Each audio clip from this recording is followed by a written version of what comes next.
Bonsoir, au sommaire, comme chaque année à pareille époque, nous écouterons Monsieur le maire présenter ses vœux à la population. Nous verrons aussi quels étaient les souhaits des Agenmosiens en 1999. Nous aurons du sport, du football, une voiture des années 50 et à la fin du journal, une petite surprise que nous vous laisserons découvrir. Mais pour commencer, nous recevons Fafa Lafag. Bonsoir Fafa. Bonsoir Pascal. Représentant l'association Chalosse-Tursan en Seine, qui vient nous parler d'une prochaine manifestation. Voilà. Alors, quelle est-elle? Alors, d'abord, avant de commencer, je vais quand même me présenter au nom de l'association tous les vœux à Canal Achat et vous remercier pour votre fidélité tout au long de l'année. Donc, samedi soir, à l'église d'Agenmo, il y aura une présentation d'une chorale de Tarbes avec 50 choristes. Ah, 50, c'est beaucoup. 50 choristes à l'initiative de Jean-Claude Argous, qui est le chef de chœur et musicien autodidacte.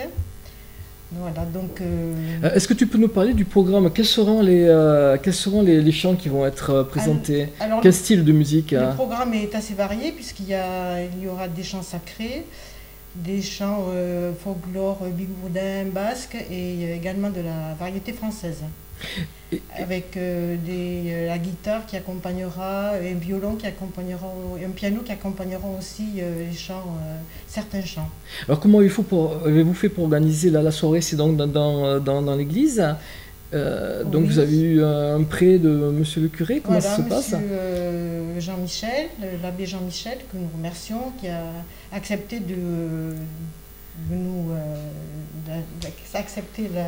le prêt de l'église.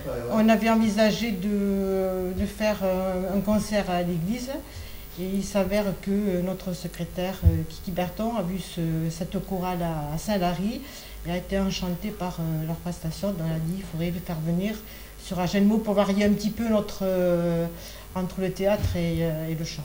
De toute façon, on va profiter de l'acoustique de l'église, qui est remarquable. Ça mettra en valeur les chants. Voilà. L'entrée est payante, elle est gratuite? Alors l'entrée est payante pour les adultes, 5 € et gratuite jusqu'à 14 ans, les enfants jusqu'à 14 ans. Eh bien, très bien, Fafa, tu peux nous rappeler la date si tu veux bien? Donc ça sera samedi 12 à 20h30. À l'église? Voilà, à l'église d'Agenmo. Bon, j'espère que le public sera nombreux, l'église est chauffée, donc on n'aura pas froid. Alors si l'église est chauffée, on sera là. Voilà. Et en tout cas, merci toujours pour votre fidélité. Merci, et puis bien entendu, bonne année aussi à la sauce, bien faire. Le roule cette sauce. Ça marche. Très bien, merci.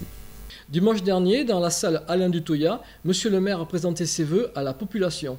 C'est toujours avec beaucoup d'émotion, mais aussi de joie, qu'avec l'ensemble du conseil municipal, j'ai plaisir à vous accueillir aujourd'hui pour cette traditionnelle cérémonie des vœux.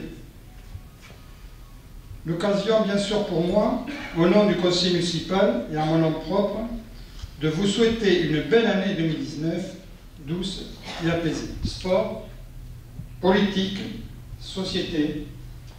L'année 2018 fut riche d'événements marquants, parmi lesquels la Coupe du monde de foot et les Bleus de Didier Deschamps, la grande commémoration du centenaire de la fin de la Première Grande Guerre, pour ne jamais oublier que la force d'une nation est soudée, pour ne jamais oublier le prix de la liberté ni le prix de la paix, bien aussi précieux que fragile. Et, plus récemment, l'horrible attentat à Strasbourg, en plein milieu du marché de Noël, qui a coûté la vie à 5 personnes, nous rappelant ainsi combien la menace terroriste pèse sur notre territoire. Mais comment ne pas évoquer le mouvement des Gilets jaunes, qui a surgi dans notre pays, portant l'expression des classes moyennes et populaires en souffrance.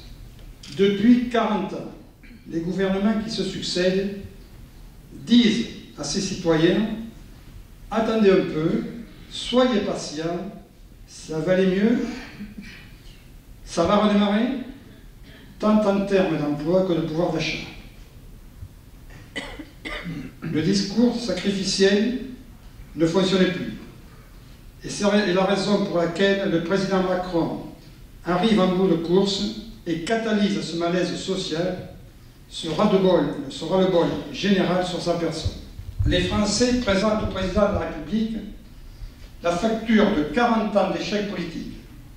la désindustrialisation, la disparition des services publics, la fracture territoriale avec les métropoles qui, ces 5 dernières années, ont concentré avec la région parisienne l'essentiel des créations d'emplois, ou encore l'étalement urbain qui a éloigné les salariés de leur lieu de travail et a dégradé leur qualité de vie.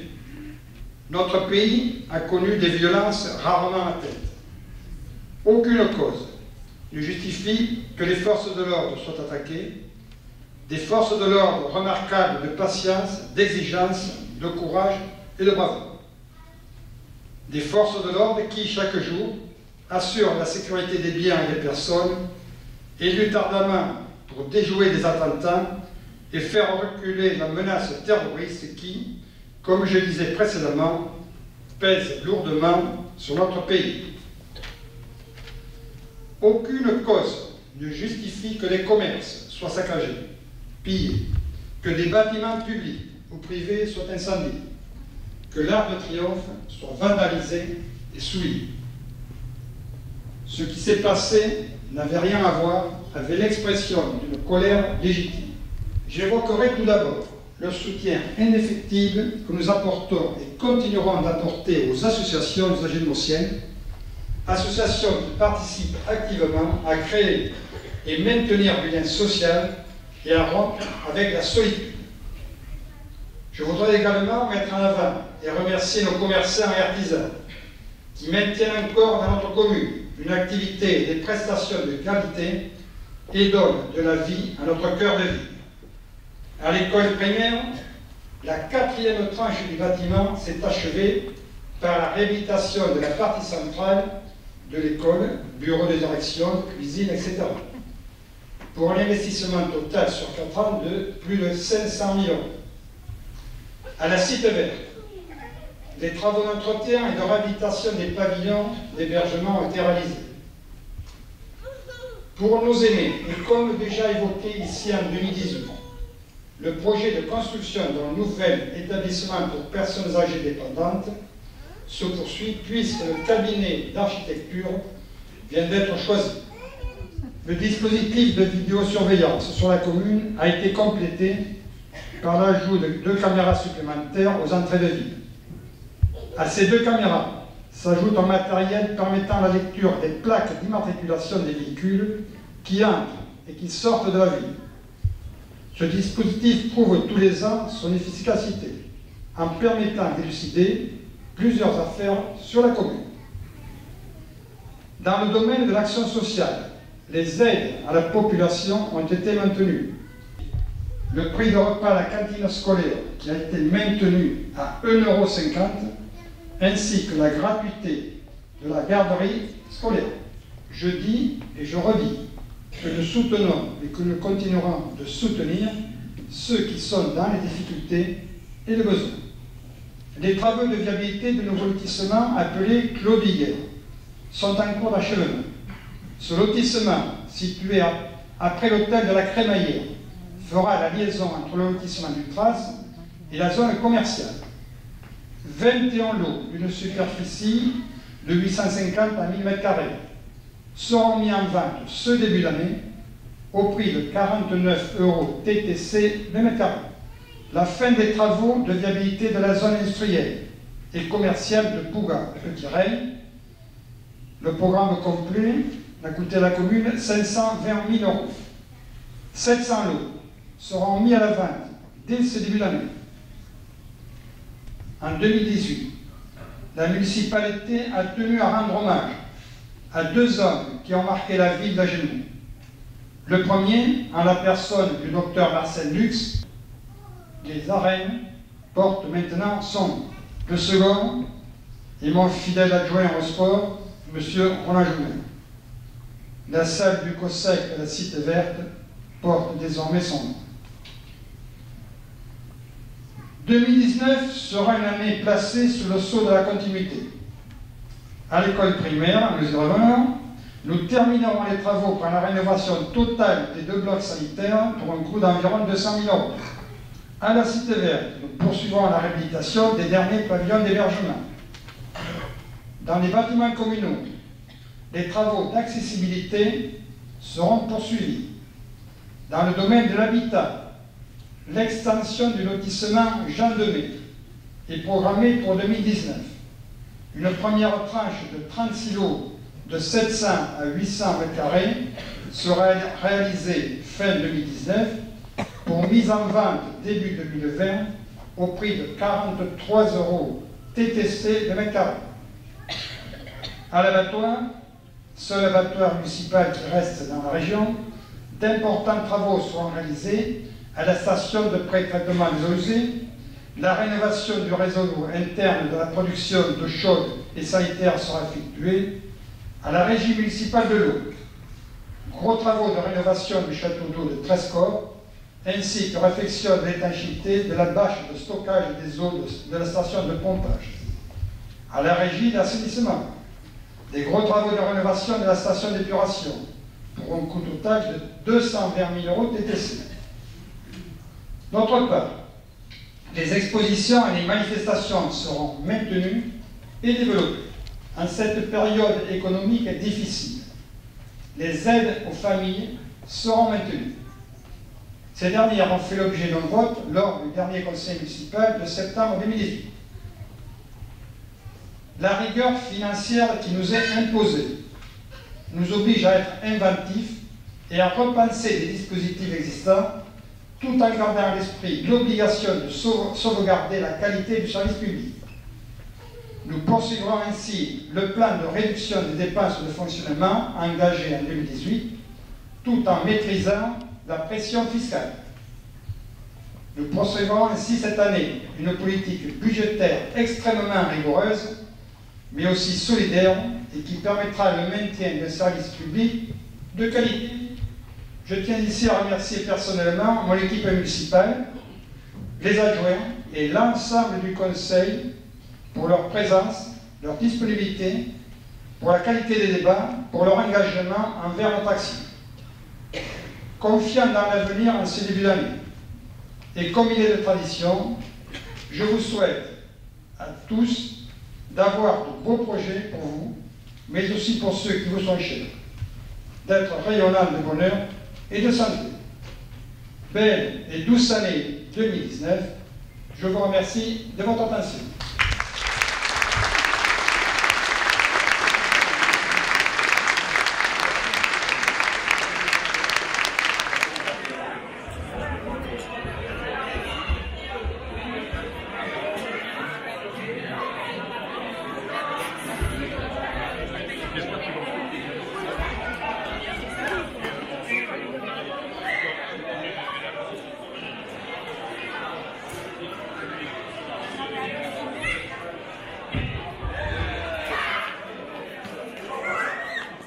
Le 20 janvier prochain aura lieu la 3e édition des Foulées Poudinxoises.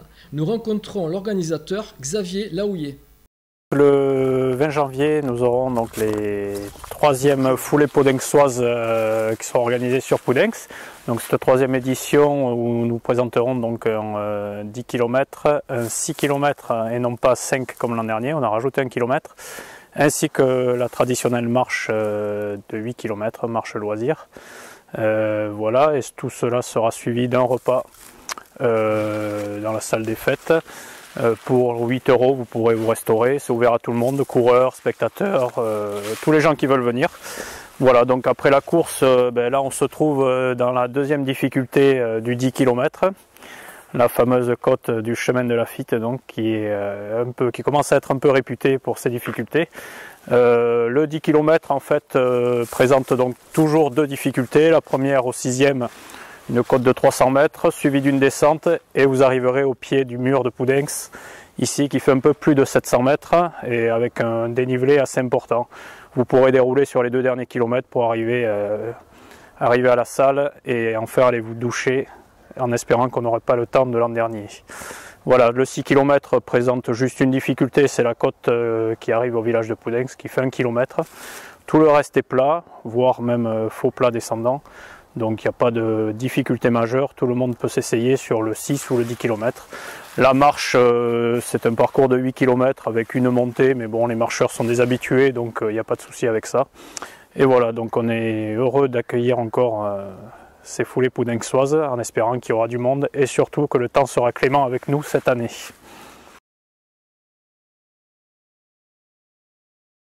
Grand derby à l'occasion des 16e de finale de la Coupe des Landes de football. Agenmo a battu Saint-Sevé sur le score de 6-1.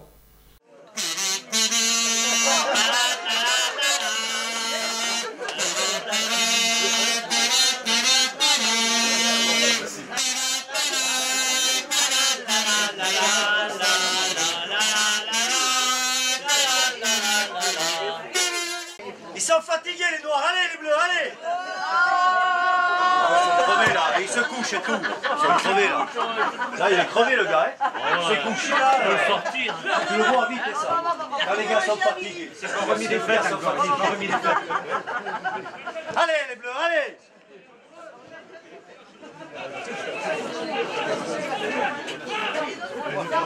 Allez Vassou!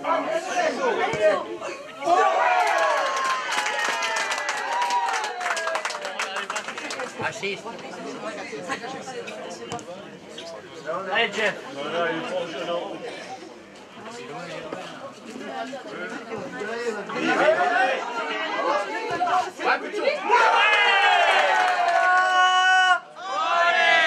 Les bleus!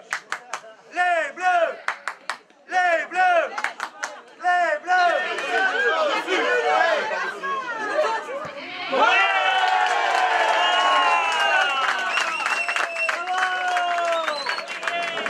C'est la poêle de la réussite.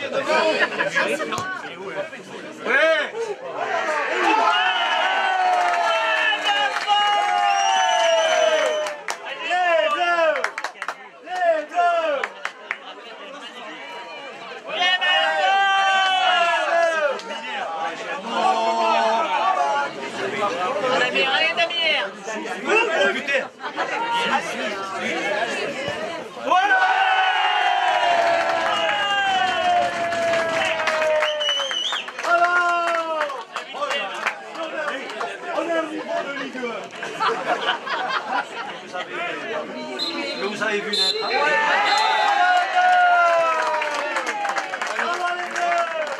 6 heures, si on t'avait dit ça au début du match. Bien sûr, oui. Pour nous, c'est une belle victoire, collective avant tout. On avait mal démarré le match parce qu'on s'est fait bousculer pendant 20 premières minutes. On a concédé beaucoup de coups francs, ils ont ouvert la marque logiquement. Bon, il a fallu hausser la voix un peu parce qu'on était trop loin de nos adversaires. On a réussi à jouer plus haut, à les contrer, à les mettre en difficulté. Et, voilà. Et puis la qualité des joueurs offensifs qu'on a fait la différence. Voilà. La rencontre, ils sont allés chercher les gars et vraiment chapeau à eux. Voilà. Donc maintenant, il ne faut pas s'enflammer, il faut rester à tes épaules, savourons. Et puis voilà, le championnat est prioritaire, on le sait, mais voilà, si on peut faire que les joueurs se fassent plaisir dans cette compétition pour attirer du monde, faire parler du club, c'est ça la coupe. Il faut avoir cette coupe aussi doit amener un esprit, voilà, de vouloir gagner un match, de dire voilà qu'on existe et voilà et que les jeunes se retrouvent dans le club et dans le foot. Dans notre rubrique automobile, aujourd'hui la Peugeot 203 de 1955.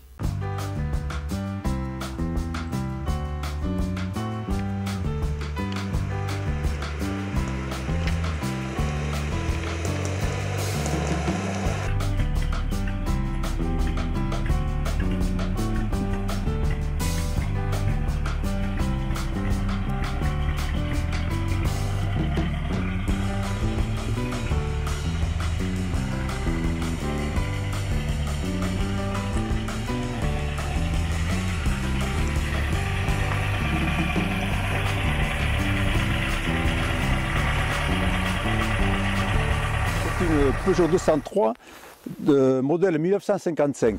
Les premiers modèles sont sortis en 1948 pour le salon de fin 47 et elle a été fabriquée jusqu'en 1960.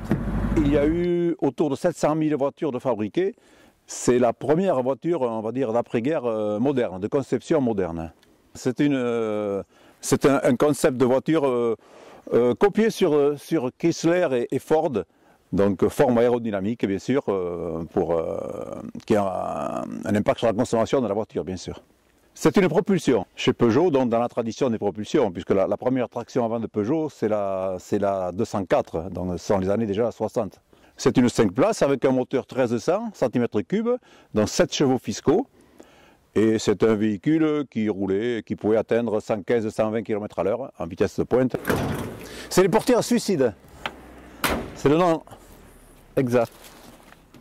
Il y a quelques pièces anachroniques, on va dire. Pour l'époque, l'alternateur a remplacé la dynamo. Ah, tu as mis l'alternateur pour des raisons on va dire, pratiques. On peut rouler avec des phares, je veux dire, il n'y a pas de problème de batterie. Le filtre à air n'est pas d'origine Peugeot, je le dis, parce qu'il est beaucoup plus silencieux que... C'est un moteur qui a moderne pour l'époque, puisqu'il a une culasse hémisphérique en alliage d'alu.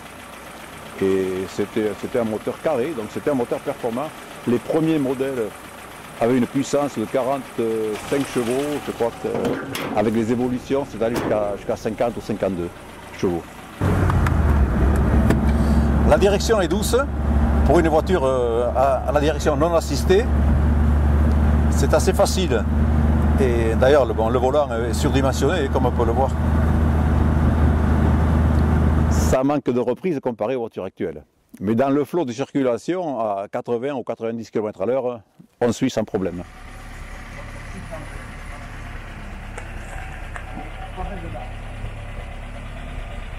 Voilà le coffre, la roue de secours, le cric.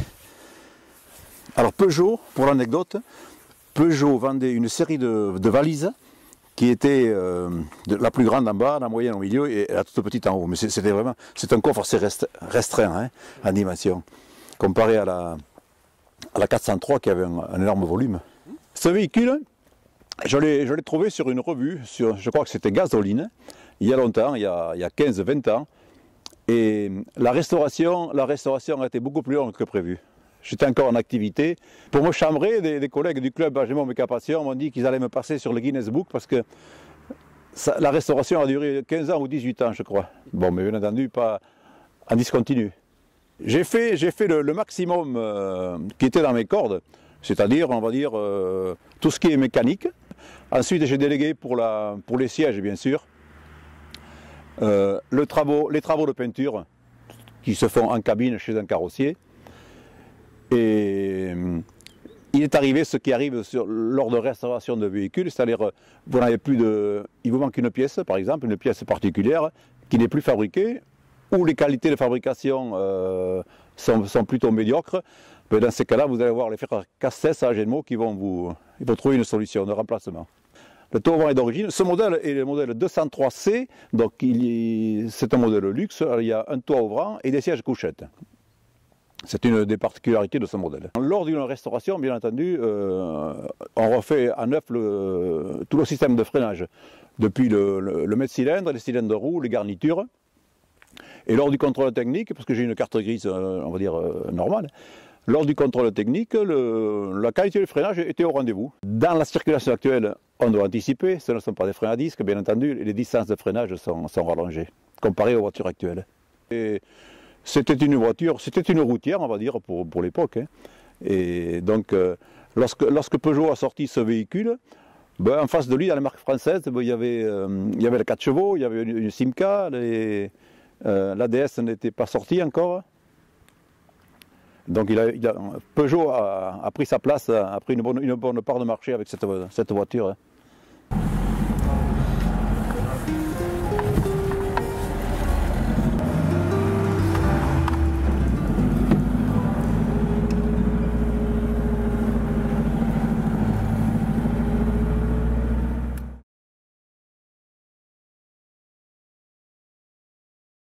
Aujourd'hui, une de nos reporters bénévoles a voulu interviewer des gens dans la rue pour savoir quels étaient leurs souhaits pour 2019, mais personne n'a voulu se manifester. Autre temps, autre mœurs, en 1999, voilà ce que les gens disaient. Bonsoir. Comme il est de tradition, nous vous souhaitons une bonne année à tous. Et pour continuer dans cette voie, nous allons écouter ce que vous, les Agémotiens, souhaitez pour la France et le monde. Alors ce que je souhaite pour cette année 1999, qu'en France tout aille mieux, la situation économique s'améliore, ainsi que dans les pays de l'Est, où il y a pas mal de problèmes actuellement. Et voilà, et beaucoup d'amour et de paix pour le monde entier. Merci. Alors ce que je souhaite pour la France et pour le monde, la paix, et puis la prospérité bien sûr, hein, pour tout le monde, et surtout une bonne santé pour tout le monde, surtout pour les Français, les Agenmosiens en particulier. Voilà. Merci.